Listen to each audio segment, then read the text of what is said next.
Hello viewers, welcome back to black horror Hindi channel. कैसे हो आप सब? उम्मीद है कि आप सब बहुत मज़े में ही होंगे।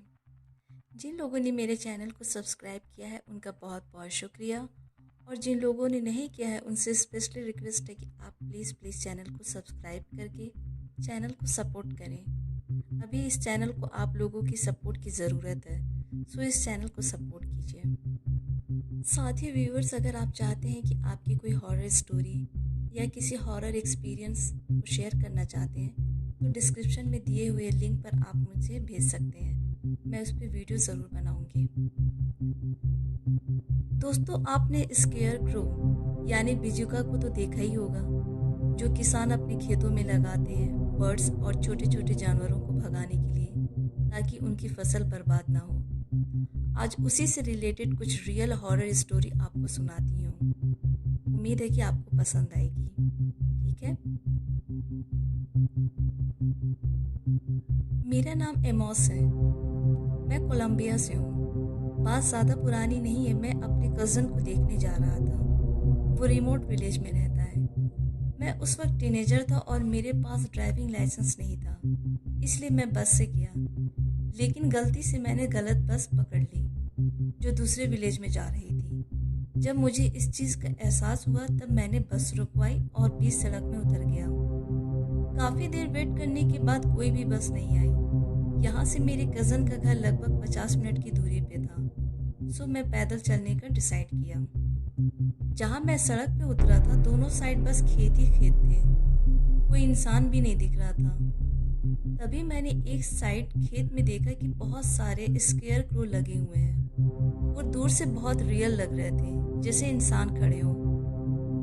मुझे लगा शायद जो इस खेत का मालिक है उसने स्केयर क्रो बनाने की जगह मैनेकिन को लगा दिया हो। मुझे काफ़ी हैरानी हुई।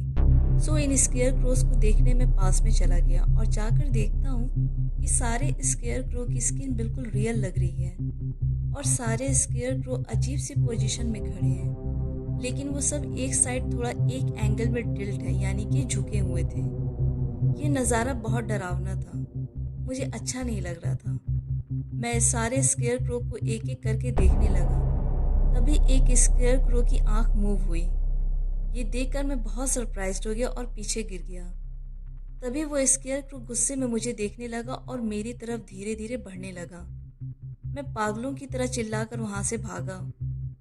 वो स्केयर क्रो था या स्केयर क्रो के भेष में कोई इंसान, जो भी था वो भी मेरे पीछे दौड़ने लगा। उसके हाथ में घास काटने वाला सीकल था। वो मेरे पीछे दौड़ रहा था। मैं चिल्लाकर पूछा कि तुम मेरा पीछा क्यों कर रहे हो, लेकिन वो जो लैंग्वेज बोल रहा था जो मुझे समझ में नहीं आ रही थी। साथ में अजीब सी डरावनी आवाज़ वो निकाल रहा था, यानी कि कुछ अजीब सा साउंड निकाल रहा था वो। जब एक नज़र पीछे देखा तो वो बहुत हंस रहा था। ऐसा लग रहा था जैसे उसको इन सब चीज़ों में बहुत मज़ा आ रहा है। वो मेरे और थोड़ा नज़दीक आ गया और अपने सीकल को घुमाने लगा, और उस सीकल से एक जगह मुझे चोट भी लग गई थी, लेकिन मैंने दौड़ना नहीं रोका। मुझे लगा कि आज मेरा आखिरी दिन है। जब मैं दौड़ते हुए फील्ड के बाहर आया और पीछे देखा तो मुझे कोई भी स्केयर क्रो वहाँ नहीं दिख रहा था। न वो सब स्केयर क्रो जो फील्ड में खड़े थे, वो सब भी गायब थे। फिर मैं अपनी पीछे गर्दन पे चोट को महसूस किया।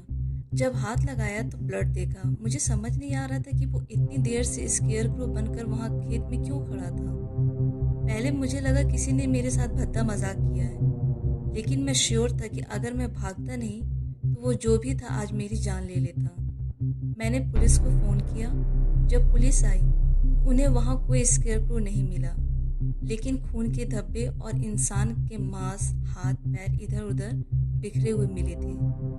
मैं सोचने लगा कि इतने सारे स्केयर क्रो कहाँ गायब हो गए अचानक, और जो मेरे पीछे था वो कौन था? क्या सारे भूत थे या ये कोई मर्डरर्स का ग्रुप था?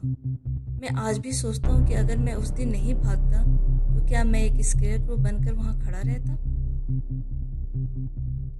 हेलो, मेरा नाम एडिना है। मैं हर अक्टूबर के मंथ में खेत में काम करने जाती थी।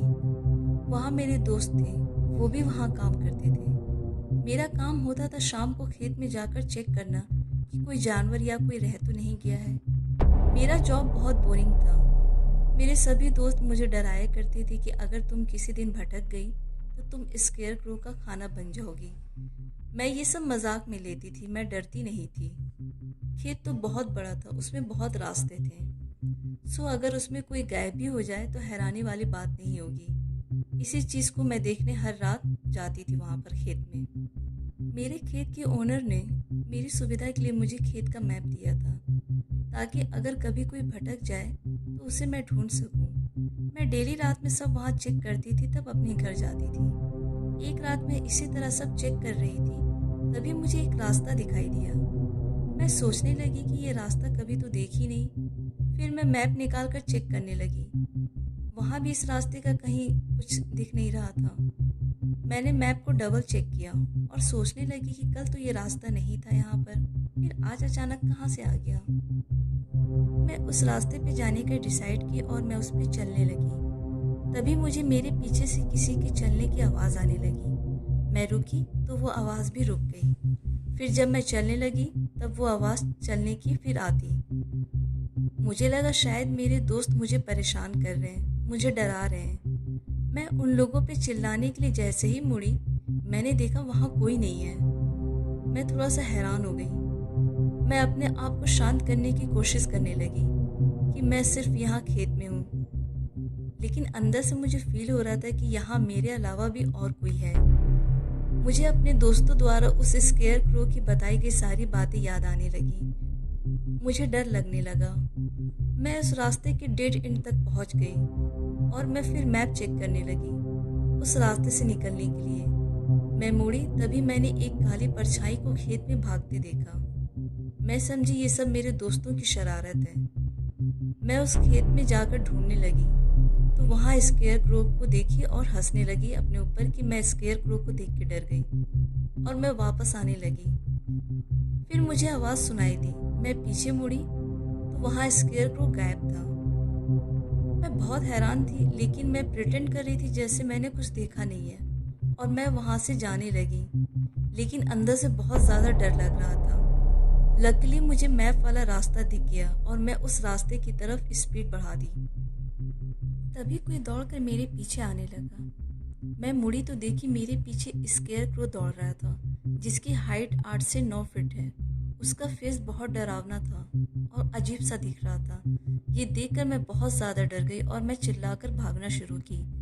रात में किधर किधर दौड़ रही थी मुझे समझ नहीं आ रहा था। फिर मुझे मेरे सब दोस्त मिल गए जो मुझे ढूंढ रहे थे, क्योंकि बहुत टाइम हो गया था। उसके बाद मैं बेहोश हो गई।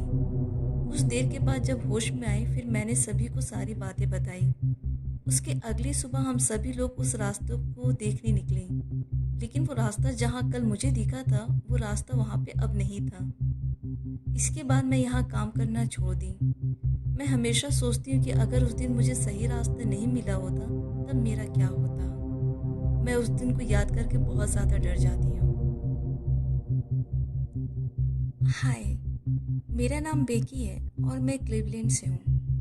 जब मैं 7th ग्रेड में जाने वाली थी तभी मेरे पेरेंट्स ने डिसाइड किया कि मैं और मेरी बड़ी बहन अपनी दादी के पास जाकर रहेंगे। मेरी दादी क्लीवलैंड से सटी विलेज में रहती है। हमें तो ये डिसीज़न अच्छा नहीं लगा, क्योंकि यहाँ हमें रहने की हैबिट हो गई थी। फिर बचपन के फ्रेंड्स, नेबर्स, उन सबको कैसे छोड़कर जाएं। लेकिन डैड ने कहा कि वो कंस्ट्रक्शन वाली जॉब खो चुके हैं, फाइनेंशियली भी बहुत डिफ़िकल्टीज हो रही है। सो जैसे ही कोई जॉब लग जाती है या कोई बिजनेस स्टार्ट हो जाता है तब मैं तुम दोनों बहनों को बुला लूँगा। ये बस कुछ दिनों की बात है। हम एग्री हो गए। मेरी बड़ी बहन का नाम ग्रेस है। उसे तो ये डिसीज़न बिल्कुल अच्छा नहीं लगा और वो मॉम डैड से ठीक से बात नहीं करती थी। जब हमारा स्कूल स्टार्ट होने वाला था, उसी से एक वीक पहले हम दादी के यहाँ शिफ्ट हो गए थे। मुझे एडजस्ट होने में टाइम लग रहा था। ग्रेस बहुत इजीली फ्रेंड्स बना ली थी स्कूल में। मेरी दादी जी जिस एरिया में थी वहाँ उनके घर के अलावा एक और छोटा सा घर था। बाकी सारे वहाँ पे खेत थे। मेरी दादी का घर जिस रास्ते में था वो बहुत पतला था, वहाँ से बस पैदल ही जाया जा सकता था। हम जिस स्कूल बस से आते थे वो हमें दूर रोड पे ही ड्रॉप कर देता था, जहाँ से हमें 10 मिनट पैदल चलकर दादी के घर आना पड़ता था। हम जब पैदल आया करते थे तो हमारी दादी के घर से पहले जो घर पड़ता था, उस घर में कोई नहीं रहता था। उसके खिड़की दरवाजे टूटे हुए थे। उस घर का दरवाज़ा हमेशा खुला रहता था। बाकी अगल बगल में खेत ही था। ग्रेस हमेशा इस घर के सामने रुककर सिगरेट पीती थी और मैं उस घर को हमेशा देखा करती थी। कभी कभी कुछ आवाज़ आती थी तो ग्रेस बोलती कि कोई चिड़िया या जानवर होगा और वो हंसने लगती और साथ में मैं भी। मैं दादी से एक बार पूछी कि वो घर किसका है। दादी ने कहा कि वो 30 साल पहले उस घर में रेंट पर रहा करती थी। उसके बाद कोई वहाँ आया नहीं रहने के लिए। मैं जब भी ग्रेस के साथ स्कूल से आती थी और उस घर के सामने से गुजरती थी, मुझे बहुत डर लगता था। मैं ग्रेस के हाथ को पकड़ लेती थी, तब चलती थी। ऐसा लगता था कि वहाँ से कोई हमें देख रहा है। मैं बहुत डर जाती थी। 1 महीने के बाद एक दिन हम स्कूल से आ रहे हैं और ग्रेस हमेशा की तरह इस घर के सामने रुककर सिगरेट पीने लगी। मैं बहुत डर गई और ग्रेस का हाथ टाइटली पकड़ ली और उसे कहने लगी कि ग्रेस, वहाँ कोई खड़ा है, वो हिल भी नहीं रहा है। ग्रेस ने ठीक से देखा और सिगरेट फेंकते हुए कहा, इडियट, वो स्केयर क्रो है। मैंने भी देखा तो वो स्केयर क्रो ही था। मैं भी थोड़ा रिलैक्स हो गई, लेकिन अंदर से डर लग रहा था। मेरा दिल कह रहा था कि जितनी जल्दी हो सके यहाँ से हमें चले जाना चाहिए। डेली मैं जब भी उस स्केयर क्रो को देखती थी, मुझे बहुत डर लगता था। एक दिन इसी तरह स्केयर क्रो को देख रही थी, तभी वो मूव हुआ। मैं चिल्लाकर ग्रेस से कहा कि देखो, वो स्केयर क्रो अभी मूव हुआ था। वो हंसने लगी कि तुम्हें वहम हो गया है। मेरी बात पे वो यकीन नहीं कर रही थी। मेरा डर निकालने के लिए ग्रेस बोली, मैं स्केयर क्रो के पास जाती हूँ। मैं मना कर रही थी कि मत जाओ, लेकिन वो मान नहीं रही थी और कॉन्फिडेंटली स्केयर क्रो के पास जाने लगी। उसे रोकने के लिए मैं चिल्लाकर बोली कि मैं मॉम डैड को तुम्हारे सिगरेट पीने का बोल दूंगी, लेकिन वो मानी नहीं और मुझे खींचकर स्केयर क्रो के पास ले गई। वहाँ जाते ही उस स्केयर क्रो से सड़े मांस की बदबू आ रही थी। वो स्केयर क्रो को टच की और बोली, देखो, बेकार में तुम डर रही थी, ये बस स्केयर क्रो है जो हिल नहीं सकता है। लेकिन पास से जब मैं स्केयर क्रो को देखी तो वो बिल्कुल रियल इंसान लग रहा था।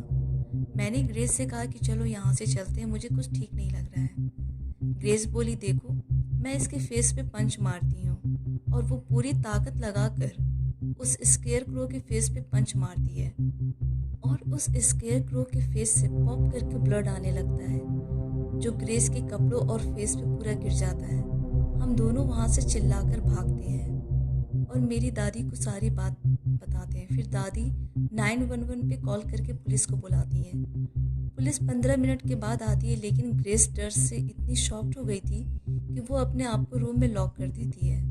मैं पुलिस को ग्रेस के कपड़े दिखाती हूँ जिस पे ब्लड लगा हुआ था और हिम्मत करके पुलिस के साथ वहाँ उस घर में जाती हूँ। वहाँ पुलिस को कोई स्केयर क्रो नहीं दिखा, लेकिन घास पे ब्लड ज़रूर गिरे थे और जो घर का दरवाज़ा हमेशा खुला रहता था, वो आज फर्स्ट टाइम बंद दिख रहा था। ये देख कर के मैं बहुत डर गई थी। मेरा नाम स्कॉट है। मैं मैक्सिको के छोटे से विलेज से हूँ। विलेज का नाम नहीं बता सकता हूँ। मेरे फादर किसान है और हम लोगों के भुट्टे का खेत है जो बहुत बड़ा है। साथ ही बगल में कुछ मिनट की दूरी पर मेरे अंकल का भी खेत है। दोनों खेत के पीछे एक घना जंगल है।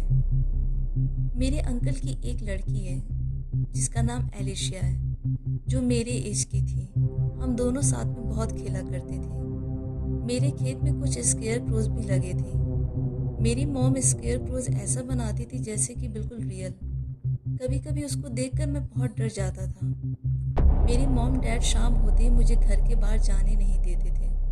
उन लोगों का कहना था कि जंगल में बहुत सारे भूत हैं जो छोटे बच्चों को खा जाते हैं। एक दिन एलिशिया के साथ खेलते खेलते कब अंधेरा हो गया मुझे पता ही नहीं चला। मैं जल्दी से अपने घर की तरफ भागा और अपने खेत में से जब स्केयर क्रो के पास से गुजर रहा था, तभी मुझे फील हुआ कि स्केयर क्रो सांस ले रहा है। मैं बहुत ज़्यादा डर गया और उसकी तरफ देखने लगा। तभी इस स्केयर क्रो का पाँव हिला। मैं चिल्लाकर भागा और अपने रूम में आकर फ्लैश लाइट ऑन करके बाहर देखा तो देखता हूँ कि वो स्केयर क्रो वहाँ खड़ा था, लेकिन स्केयर क्रो के पास एक काली सी परछाई भी खड़ी थी जो मुझे देख रही थी। मैं बहुत ज़्यादा डर गया और डर से अपने बेड में ब्लैंकेट में छिप गया। अगली सुबह मेरे अंकल घर आए और एलिशिया के बारे में पूछ रहे थे। मैंने बताया कि कल शाम को हम लोग साथ में खेल रहे थे। अंकल ने बताया कि एलिशिया कल रात से नहीं दिख रही है। अंकल और डैड ने 911 में कॉल किया। फिर थोड़ी देर में पुलिस आई। हमने सारी बात बताई। हम लोग और पुलिस सभी लोग मिलकर के 2 दिनों तक एलिशिया को हर जगह ढूंढ रहे थे। यहाँ तक कि जंगल में भी हमने ढूंढा, लेकिन एलिशिया हमें कहीं नहीं मिली। मैं बहुत अकेला फील करने लगा क्योंकि मेरी अच्छी दोस्त और मेरी कज़न पता नहीं कहाँ गायब हो गई थी। कुछ दिन बीत गए, बारिश भी होने लगी और हमारे खेत में जो स्केयर क्रो था उसके पास जाने से बहुत गंदी बदबू आती थी। धीरे धीरे वो अजीब सा दिखने लगा। फिर मेरी मॉम ने कहा कि इस स्केयर क्रो को नीचे उतार दो ताकि इसकी जगह मैं दूसरा स्केयर क्रो लगा दूँ। इसकी हालत ठीक नहीं है। मैं और मॉम उस स्केयर क्रो को नीचे उतारे। उसमें से इतनी बदबू आ रही थी कि मुझसे और मॉम से रहा नहीं जा रहा था। फिर मॉम जब उस स्केयर क्रो से कपड़े हटाई तो वो डर से चीखी और पीछे गिर गई। उस स्केयर क्रो के कपड़ों में एलिशिया की बॉडी थी जो कुछ सड़ चुकी थी। ये देखकर हम लोग बहुत ज़्यादा डर गए। मुझे उस दिन वाली घटना याद आ गई जिस रात उस काली परछाई को देखा तो उसी रात से एलिशिया गायब थी। तो दोस्तों, ये थी स्केयर क्रो से जुड़ी रियल हॉरर स्टोरीज। उम्मीद है कि आप लोगों को पसंद आई होगी। अगर आपको मेरा काम पसंद आए तो प्लीज़ आप चैनल को सब्सक्राइब करें और फैमिली फ्रेंड्स के साथ ज़रूर शेयर करें। तब तक के लिए बाय।